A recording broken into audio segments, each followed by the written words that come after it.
Hi hello. അപ്പൊ ഇന്ന് നമ്മള് അനിയന് പുസ്തകവും യൂണിഫോം ഒക്കെ മേടിക്കാൻ വേണ്ടി പോവാണ്. കുറെ ദിവസമായി ഓനക്ക് യൂണിഫോമും ബുക്കൊക്കെ മേടിക്കണം എന്ന് വിചാരിച്ചു. പിന്നെ വിചാരിച്ചാൽ മാത്രം പോരല്ലോ, അങ്ങോട്ട് പോവുകയാണ്. പിന്നെ എത്ര ദിവസം ഉണ്ടായിട്ടും പുസ്തകവും യൂണിഫോമും എന്തുകൊണ്ടാണ് മേടിക്കാൻ പോകാത്തെന്ന് ചോദിച്ചാൽ എനിക്കും എന്റെ അമ്മാനും പ്രകൃതി അനുസരിച്ച് രണ്ടുപേർക്കും മടിയാണ്. സ്കൂളിൽ യൂണിഫോമും പുസ്തകവും ഒക്കെ എത്തിന്ന് അറിഞ്ഞപ്പോ തൊട്ട് ഞങ്ങള് നാളെ പോവാ ഇന്ന് പോവാന്നൊക്കെ പറഞ്ഞ് നിൽക്കായിരുന്നു. പിന്നെ മടി ഒപ്പുള്ളത് കൊണ്ട് നമ്മൾ പോയിട്ടില്ലായിരുന്നു. പോരാനിട്ട് നമ്മുടെ അനിയൻ ഇപ്പൊ അടുത്താണ് ഒരു ആക്സിഡന്റ് ഉണ്ടായത്. അതുകൊണ്ട് ഓനിപ്പോ ബെഡ് റെസ്റ്റിലാണ്. കുറച്ച് ദിവസം കൂടെ വെയിറ്റ് ചെയ്ത് ക്ലാസ് ഒക്കെ തുടങ്ങുകയും ചെയ്യും. നമുക്ക് യൂണിഫോം പുസ്തകമൊന്നും ചിലപ്പോൾ കിട്ടിയെന്ന് വരും. പിന്നെ ഭാഗ്യം എന്ന് പറയാലോ, എനിക്കും എന്റെ അമ്മാക്കും എന്ത് ഈ ഓട്ടോറിക്ഷ ഓടുന്ന ഡ്രൈവറിന് പോലും ഞങ്ങളുടെ സ്കൂൾക്ക് പോകാനുള്ള വഴി അറിയില്ല. ഏതൊക്കെ പാടത്തുകൂടിയും കാട്ടുകൂടിയൊക്കെയാണ് കൊണ്ടുപോയത്. ലാസ്റ്റ് ഒരു വഴി ഇല്ലാന്ന് കണ്ടപ്പോ നമ്മൾ ഗൂഗിൾ മാപ്പ് ഇട്ട് പോയി. ഫൈനലി നമ്മൾ സ്കൂളിലെത്തിയേക്കാൻ നമ്മൾ ആ സ്കൂളത്തെ കുറച്ച് റൂൾസ് ഒക്കെ എഴുതിയൊരു പേപ്പർ തന്നിട്ടു. അതിൽ ഒപ്പിട്ട് കൊടുക്കാനും പറഞ്ഞു. സത്യം പറഞ്ഞാൽ ആ ഒരു പേപ്പർ അവിടെ ചേരുന്ന വിദ്യാർത്ഥികളും പിന്നെ അവരുടെ പേരൻസും വായിച്ചിട്ട് വേണം അവിടെ ഒപ്പിട്ട് കൊടുക്കാനും. പിന്നെ നമ്മുടെ കൂടെ അനിയനില്ലാത്തതുകൊണ്ട് ഞങ്ങൾ അങ്ങ് ഒപ്പിട്ട് കൊടുത്തു. പിന്നെ നമ്മൾ യൂണിഫോം ഒക്കെ മേടിച്ച് തിരിച്ചു പോരാണ്. നമ്മളോട് പിന്നെ ആ നിയമം ഇതിന്റെ പേപ്പറിന്റെ ഒരു ഫോട്ടോ എടുക്കാൻ പറഞ്ഞിട്ടുണ്ടായിരുന്നു. വീട്ടിലെത്തിയിട്ട് അവനൊന്ന് വായിച്ചു കൊടുക്കാനൊക്കെ പറഞ്ഞിട്ടുണ്ടായിരുന്നു കേട്ടോ. ഞാൻ അതല്ല ആലോചിക്കണം, എന്റെ അനിയനിക്ക് നിയമം എന്ന് പറയുന്നതേ അലർജിയാണ്. അപ്പൊ ഈ നിയമങ്ങളൊക്കെ ഓൻ എങ്ങനെ പാലിക്കുന്നതാണ് ആലോചിക്കുന്നത്. കൂടെ നമുക്ക് വേറൊരു പേപ്പറും പാടി തന്നിട്ടുണ്ടായിരുന്നു. അതിലും കുറച്ച് നിയമങ്ങളും കാര്യങ്ങളൊക്കെ എഴുതിയിട്ടുണ്ടായിരുന്നു കേട്ടോ. അത് വായിച്ചിട്ട് ഉമ്മ കുറെ നേരം ചിരിച്ചൊക്കെ ചെയ്യും. കാരണം മോൻ അങ്ങനെ ചെയ്യണം ഇങ്ങനെ ചെയ്യണം എന്ന് വിചാരിച്ച കാര്യങ്ങളാണ് അതിൽ നിയമത്തിൽ അങ്ങനെ ചെയ്യരുത് എന്ന് പറഞ്ഞ് കൊടുത്തിട്ടുള്ളത്. ഞാനും വായിച്ചു നോക്കി,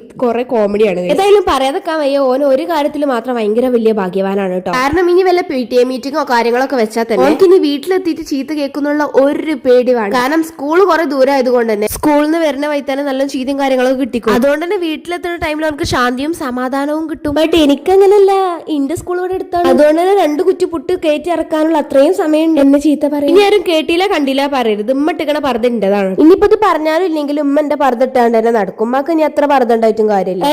എന്റെ അനിന്റെ ചിരിയൊക്കെ അവന്റെ യൂണിഫോം കിട്ടിയപ്പോ ഓൻ ഈ നിയമങ്ങളൊന്നും കണ്ടിട്ടില്ല. അതിന്റെ മുമ്പുള്ള ചിരിയാണ്. ഓന് പല ആഗ്രഹങ്ങളും കൊണ്ട് പുതിയ സ്കൂളിലോട്ട് മാറിയ ആളാണ് ഗൈസ്. ഇപ്പൊ സത്യം പറഞ്ഞ പൊട്ടക്കിണറ്റില് തവള വീണ അവസ്ഥ ആയിട്ടോ അവനക്ക്. അല്ലെങ്കിൽ അത് അങ്ങനെ തന്നെയാണ്, വരാളത് വഴി തങ്ങൂലല്ലോ. അപ്പൊ അത്രേ ഉള്ളൂ. ബൈ.